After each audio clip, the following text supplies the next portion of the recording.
Tak jsem si udělal radost a koupil jsem si tady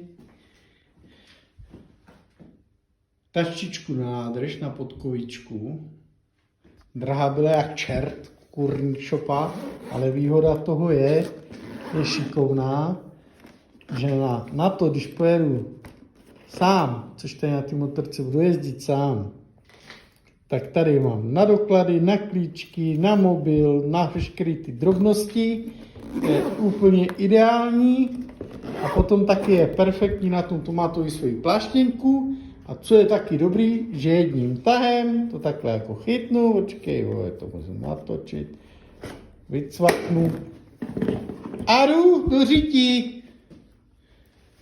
A mám to jako co? Jako taštičku.